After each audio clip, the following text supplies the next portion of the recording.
basically, I was posting all these like random hobbies I was doing on my stories all the time because everyone's like, well, what's your brand? I'm like, I don't know. I just like to go. I'm just a normal dude who likes to go fishing and play basketball. Like all these guys that I've signed to my label, and And now you're starting to see Roden's playing after me at Lollapalooza this year, and he was in my Discord. So it's like to play a small part in helping these DJs kind of achieve their dreams is like. That's better than all the big shows and the lifestyle and all that stuff. It's Powertools, and we got Westend in the house. How you doing, man? I'm good, man. It's awesome to be here. It's good to have you here. Now, you were supposed to be here last week, and then you ditched us for some Knicks celebration. What the hell is that? It was honestly, probably the best time of your life. It was amazing, but I had a whole week in LA planned, and as we kept winning games in the finals, and I was like talking to my manager Michael, and I was like, we may have to cancel this LA trip 100%. because the parade is going to be this week. I was like deep on Reddit trying to find out what day the parade was going to be and all this stuff. I had sessions booked in LA, and I was like, I just made the call. I was like, we're going to win. Let's cancel the trip. I'll come back. But I'm glad to be back. Yeah. How happy were you being a big Knicks fan for them winning a championship? That'd be a big moment, feeling the energy of the city. I'm still riding the high of it. Like, I feel like I can't be sad anymore because I know that the Knicks won the championship. But it's amazing. Like, I don't really care about sports that much, and the Knicks are the only sports team I really care about. And basketball is something I play all the time. I do rec league basketball, and just seeing them win and seeing the energy of New York, it was so inspiring. Right. Still great energy over there. Right. And speaking of great energy, you just played the Day Trip Festival, and you did a back-to-back with Sidepiece. Yes, my boys. Yeah. I love those guys. Now, when you're doing a back-to-back, since there's two of them, is it you, and then they got to decide, or you're going three? So this is a good question, because usually a back-to-back, the way I like to do it is I do just one song each, right? Yeah. Sometimes people like to do two if it's a really long set, but we had like an hour and 20 minutes. But what was really nice about Sidepiece is they're just so selfless and generous. They didn't want to. They were kind of giving me extra songs because they didn't want me like sitting around waiting too long. And we honestly had the mentality that it didn't really matter who was playing whose tracks. Like I mixed in some of their tracks, they mixed in some of my records. We really wanted the set to flow really well without it being like, oh, I have to only play my records, they have to only play theirs. So for us, we talked a lot about the set beforehand, and they're just like great guys to go back to back with. That's dope. And you had a big collab with them too. Yeah. I came out Take Your Places on their label Lip Service in December. We actually opened that was our intro. So we already had an intro of that song, so it was like perfect, and we came out to that record. Dude, when you're setting up a back-to-back like that, is the most important thing first is what's the first record and what's the last record? Yeah, I think definitely the entrance, and especially with a back-to-back, like the way we closed closed our set was I played my new record, The Ceiling, and they played Cry For You. For You, yes. So we both kind of ended on our big, like, more emotional bangers, and we kind of planned that. We were like, we want to end on some of our bigger records. So, yeah, like I would say the beginning and the end are always, like, really important for a festival. And speaking of The Ceiling, let's talk about that for a second. That is honestly one of my favorite tunes to come out this year. Thank you so much. As of right now, it's the most played song on Powertools right now. We've been rinsing it so much. What was the inspiration for that? Because when I'm listening to that song, it's like I think you're listening to Bravery. I think you're listening to Killers, Interpol for inspiration. What brought that on? Yeah, it all started with the vocal. Olivia, I got her vocal of that record, and as soon as I heard it, I was like, this is so different, and it kind of has that like indie rock, like punk feel to it. And when I wrote the record in London, I was just kind of bored of like the tech house sound like a bit. It was all kind of sounding the same, and I wanted to kind of go back to like my roots and what got me into dance music. And I remember the movie Project X, which was like a big movie when I was in high school about these kids that throw this crazy house party. And in the soundtrack, you have a lot of tracks like the Crookers remix of Day and Night and Pursuit of Happiness, Steve Aoki remix. Like, I was thinking back to this Bloghouse era with this like electro sound. And so I really was like, I wanted to make a record that reminded me of like partying, like a house party in high school, but still felt very 2026. Like you could kind of play it in any set. And that was like the DNA of that song. That's awesome. Just out of curiosity, were you into the whole indie rock movement? Because it was big in New York. Not super into it, but I was more into like the electro house that kind of got inspired from it, like Crystal Castles and Destructo used to throw all these hard parties in New York. Those were some of the first like raves I ever went to at Terminal 5. So Bloody Beetroots, like all those guys, like that was kind of how I got into more it. More of the indie house. Yes. Yeah, Bloghouse and yeah. That's amazing. I mean, and then this is actually I think it's funny. When I first saw a clip of the video that you guys did, first thing I thought, damn, AI's gotten good. This is really, really good. And then I see a clip of you doing the making, and I'm like, this guy made a video. Yeah. This guy went old school. Yeah. He said, screw the AI. It's funny because my dad works in TV, and I had this idea for making like a music video for The Ceiling where I would literally be walking on the ceiling. Right. And he's like, oh, yeah, that's been done before. Fred Astaire did like a very famous video way back in the day, and Lionel Richie did one as well. So I knew I wanted to kind of do like the EDM version of this style of music video where you have someone literally kind of upside down. And it's actually insane the way they did it. They built a whole room that's on wheels. So the camera stays the same and the room is literally moving while he's kind of staying in one place. Right. And I knew I could probably just green screen that or do something with AI. But, you know, I really wanted it to, just with how much AI stuff's out there, I was like, I wanted to actually have some cool film tricks and do this. And so we built a whole set in Brooklyn, New York, where we built a room where we took like a studio monitors, kind of like it would be my bedroom, and we nailed it all on the ceiling. And so the ceiling was the floor was the ceiling was the floor. And then I was on a bunch of different outfits, like a fishing outfit, a DJ outfit, like all these things I'm into. And you came up with this idea and you're just like, yo, John, we need to do a video. Kind of.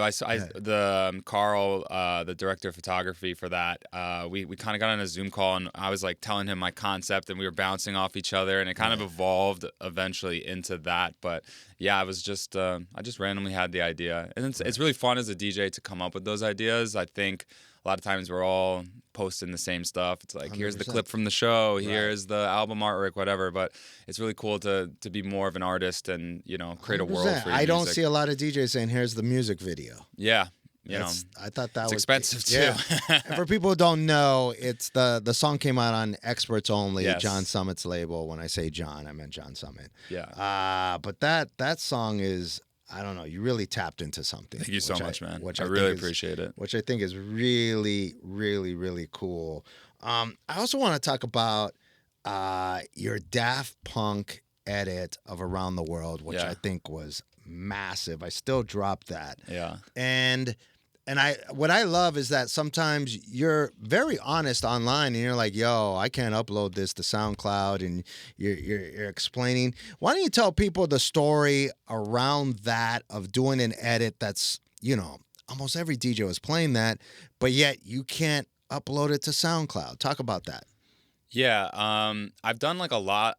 I think edit culture and remixes is something that has always been part of like my DNA as an artist, because the easiest way to get other DJs to play your songs is to make edits of stuff, because maybe they don't know your music, but they know Daft Punk, for example, and who doesn't want to play like a sick edit of a Daft Punk song. So I've always been doing edits, and I'm kind of used to it at this point. I had a big edit with local singles of the Disclosure, You and Me, and Flume remix. So that was something that wasn't able to get cleared and put out officially. So I'm already used to not having my edits get out there. And I almost like go in with the expectation that this is just going to be like a fun bootleg that, people that's going to live on SoundCloud or wherever, and people can play it. But yeah, that was the story behind the Daft Punk one as well. It was just something I made for my sets, and then I put it online, and it just started going. And I think it's just one of those records that fits in a lot of DJ sets. Like if you play more big room house, if you play tech house,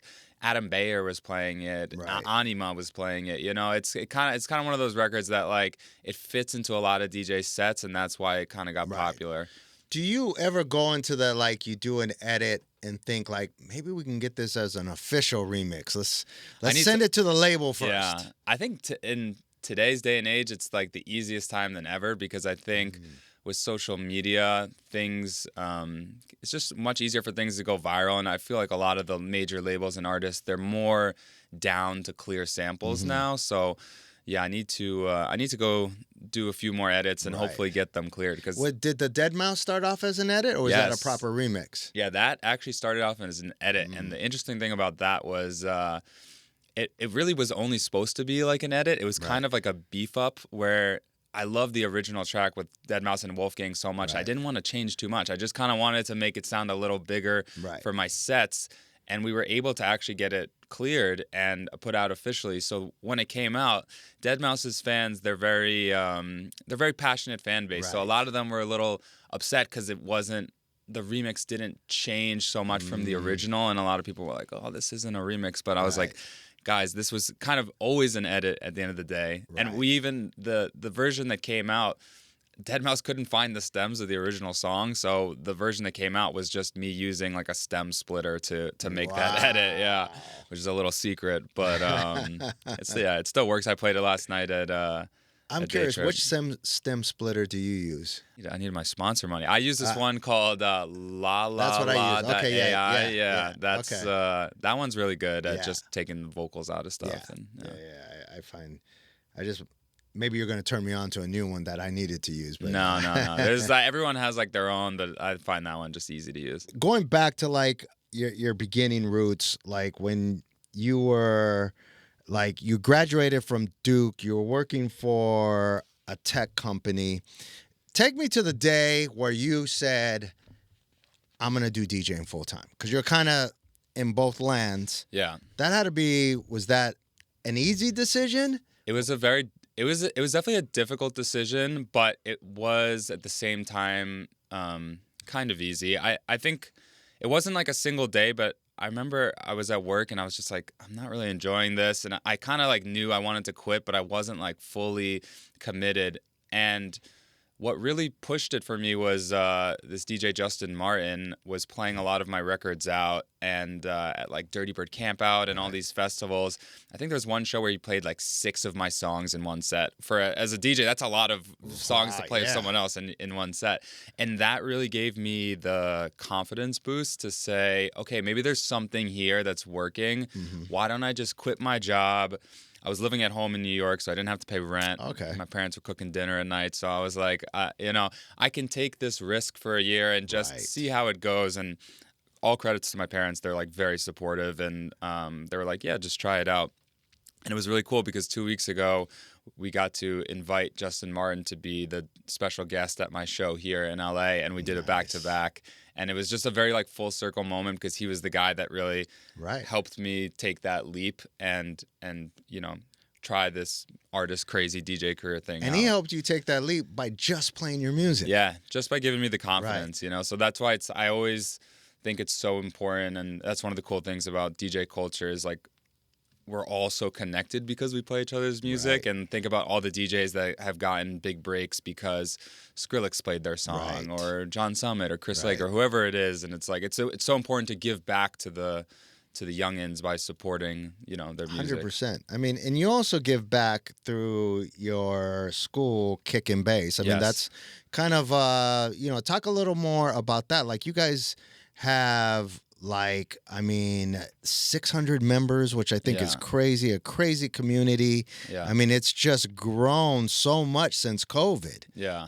Yeah, it started as COVID, as just, there was nothing to do. And so I started teaching people Ableton over Zoom. And then that I didn't have enough time to do that, so I thought, okay, let me pre-record all these tutorials so that people can watch them, and then let's make a whole video bank of this. And what do producers want in their music? They want feedback. Let's start giving them that. We built this whole community, and it grew from. I remember the first day, like 30 people joined, and I was like, oh my God, we're set, guys. We got 30 people, like we're good. And now it's like we're approaching 700, and there's people from every continent, trying to learn how to make music, and it's amazing. Like even last night we were taking the artist shuttle back from the festival, and the guy sitting next to me in the festival in the car, he's like, "Hey man, I'm in Kick and Bass. Like I'm in your Discord," and it's just so cool to be able to give back to the community and like help people grow. And I've seen so many artists.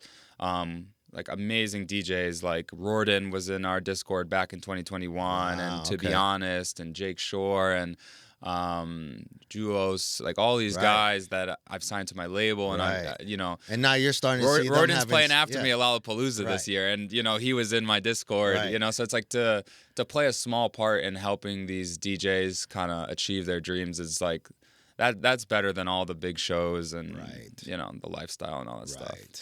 And how much time does it take? I mean, with 600 members going on 700 members, how much time does that take from you each week? That was a problem for a while because I'm the kind of guy that wants to be involved with everything. So I've gotten pretty good at delegating. We have over 9 coaches, and so they're the ones helping with the feedback, making tons of content, help running the community, and even right before this interview, I was like scheduling out when I'm going to be doing my feedback live streams next week. So it's definitely like a sacrifice. I have to dedicate time to it, but for me, it's totally worth it. And I think as a DJ, it's important not to have all your eggs in one basket as well. Yeah, so 100%. It kind of helps me tap into my entrepreneurial side a bit and help grow a business that'll, if I break my legs and can't tour forever, it's like, you have something else. I have something 100%. There. And I read that you said there's no real secrets in music production anymore, which I agree with.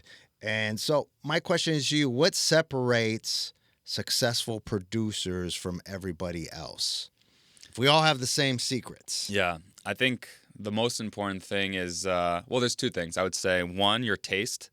That's something that it's pretty difficult or impossible to teach, and like your taste is going to be all your influences. You can't teach good taste. You can't teach good taste. It's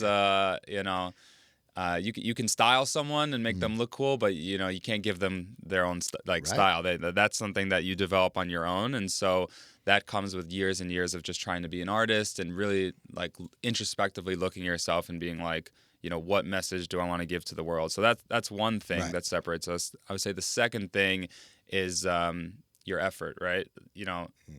We all have access to the same things, but the people that really want it, that are putting in the hours day after day, and they have this dream that they want to be like a DJ or an artist, the more time you put in, like you're increasing your chances, you're making luck for yourself. And so that's the way I look at it, and we kind of like teach people. I look at it very similar to that, but it's there are the people that want to be artists, and then there's people that want to be famous. And the people that want to be artists, I think, have long-term careers. Yeah. Because there's just people like, I just want to play the festival. Why do you want to play the festival? Because I want to play in front of 20,000 people. No, that's not it. Yeah. Like, they're not understanding the art. Like, I want to share my music. I want to make great music, and I want to play my great music in front of 20,000 people. I think there's a little bit of a difference there. And I think for a lot of people, it takes, like, at least for me personally, it took me a while there's an art to becoming an artist. You know what I mean? It's not something that's taught, and it's not something you can learn on a YouTube tutorial. When I was a kid and I wanted to be a DJ, I don't think I knew I wanted to be an artist, but I went to these festivals and I saw all my favorite DJs, and I was like, I want to do what they're doing. And it took me a while through actually becoming a DJ and quitting my job and doing it full time, where you kind of see the artistic side, and you have to express that and figure out how to share it. Like, the music video for The Ceiling, that's something probably wouldn't have done a few years ago, but now you kind of tap into that artist mindset. So I totally agree with you. Let's talk about the week that you do in New York. Yeah. I think this is amazing. It includes fishing. What else do you got going on? Basketball? Yeah, so I had this concept last year for this thing called Westend Week. Yes. Basically, I was posting all these like random hobbies I was doing on my stories all the time because everyone's like, well, what's your brand? I'm like, I don't know. I just like to go. I'm just a normal dude who likes to go fishing and play basketball and play tennis. And so I was like, how do I put all this into like something I can do with my fans? Right. Because I think being able to, the music and the shows is awesome, but being able to like create a community where it's not just like, partying and alcohol and going to festivals is even stronger. And so, yeah, Westend Week is like a week that I've only done in New York. I plan to do it in other cities as well, but where I basically invite my fans to come do like some of my favorite activities with me. So we're going to be doing like a big basketball tournament this year. We did that as well, like a 5-on-5 basketball tournament. We're going to do a meet and greet with my dog Oslo somewhere in the park because awesome. He's become a little bit of a celebrity or like lore in the West End world. There's a really cool workout studio in New York called Housework where Sydney, the founder, it's a whole workout class where they only play house music. And it's awesome. And I DJ'd it last year. We literally brought like a full festival set up into the studio, and it was like I had my agent there doing push-ups and he looked like he was gonna die.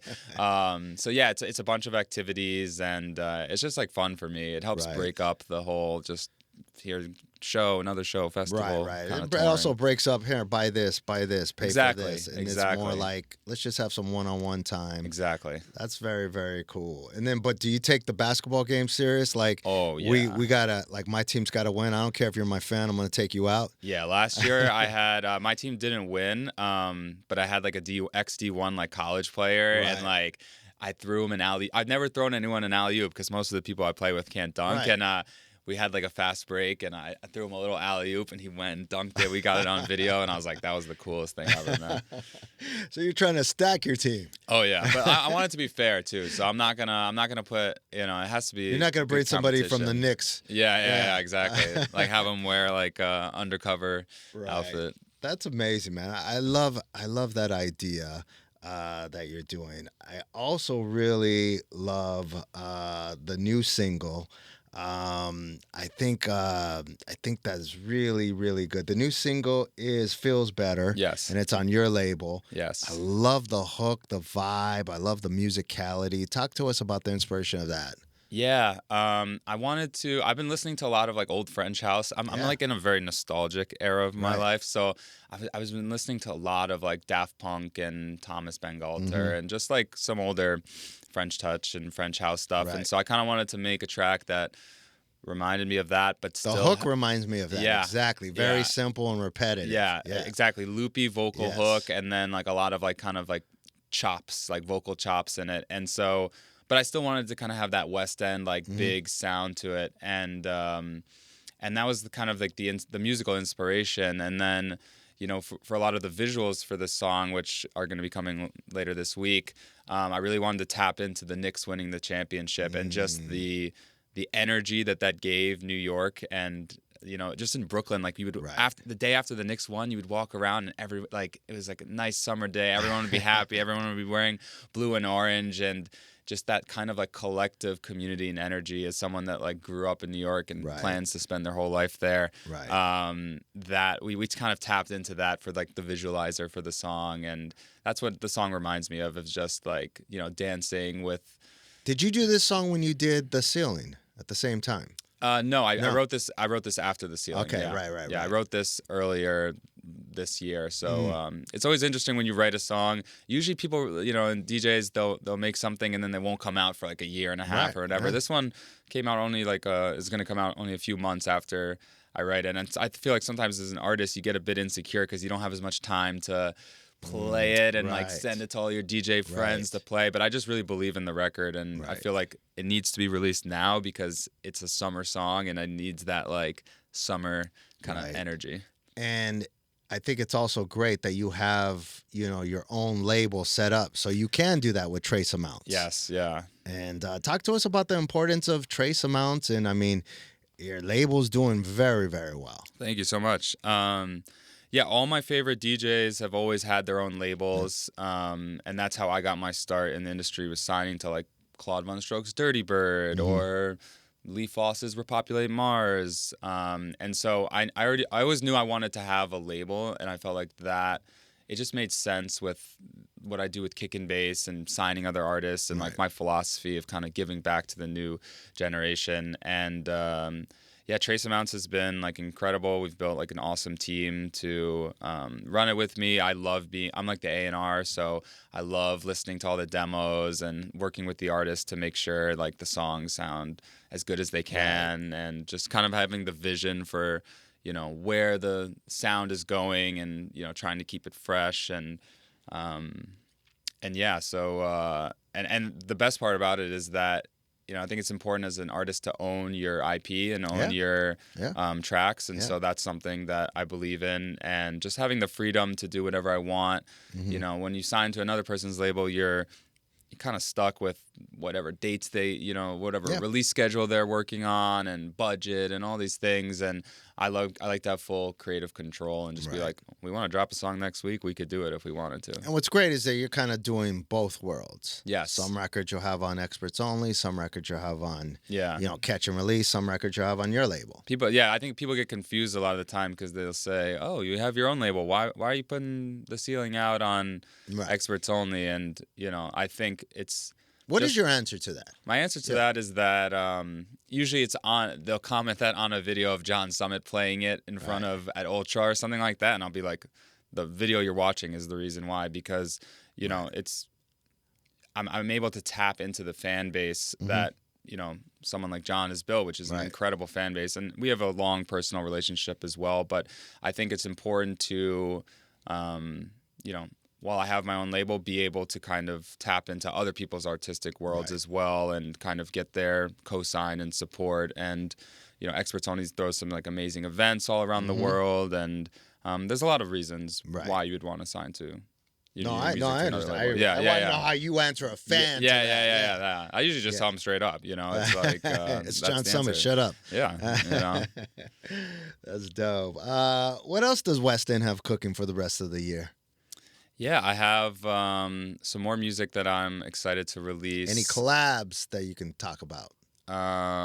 Yeah, I got a really cool record with Julia Church that should be coming later this year, and a lot of a fall tour that I'm really excited to announce in the U.S. I'm going to be playing Lollapalooza for the first time, which... it's one of those festivals I've always seen videos of. No matter what time someone plays, the kids are just going crazy at 2 p.m. And I'm really, really excited to play that. So I have a full schedule of shows and festivals all summer long. I'm going to be heading to Europe next week to do a few shows. I'm actually playing in Estonia, which is really cool because that's where my great-grandmother is from. That's crazy. I've been there once before, but being able to, you know, go back to the country that my great-grandma, you know, immigrated to the U.S. from and play a show there is like really cool. What are you playing, a festival or are you playing a club there? I'm playing a festival there. Yeah, like a one-day festival. Yeah. Nice. Yeah, That's so cool. Busy summer. And the most important thing, I'm getting married in September. Oh, ladies and gentlemen. My fiance is probably going to watch this and be like, yeah, you didn't mention forgot that? Yeah. That is awesome. Wait, married in New York? In Italy. In Puglia in Italy, so I'll be taking destination wedding, taking that eliminates some of the people coming. Yeah, we did the same thing. That's awesome. No, it's good. So I'm really excited for that. And it's hard as a DJ to take 2 weeks off because you know that's the lifestyle. It's just go. But I'm gonna throw my phone in the pool and just. Are you getting married in Italy? Are you also doing the honeymoon in Italy while you're there? We're doing like what we call a mini moon, so like a few days in Italy, but then I'm going right back and I'm playing Factory Town with It's Murph, so it's it's just it's funny, yeah. That's amazing. Well, congratulations. That's a lot going on this year. Yeah. I almost forgot that. Right. That is man, that's dope. How long have you been with your fiance? We've been together. This will be 11 years. Okay, so she's seen the whole journey. She's seen the whole journey. She understands everything. She's a doctor, so I've seen her go from before she went to medical school. You know, becoming a doctor takes a long time. It's 4 years of medical school, 3 years of residency. So we both we've both seen our journeys. You know, from 0 to 10. Bedroom DJ to Beatport number 2. So, right. For this year, you got a single with Julia Church. You're getting married. You're doing a North America tour, and you got the Westend week. Got a lot of stuff going on. Yeah, it's a lot of stuff going on. Well, we appreciate you coming by Powertools, man, and the music you're doing right now. These 2 singles, they're out of here. Oh, thank you so much, man. It's been an honor. Powertools.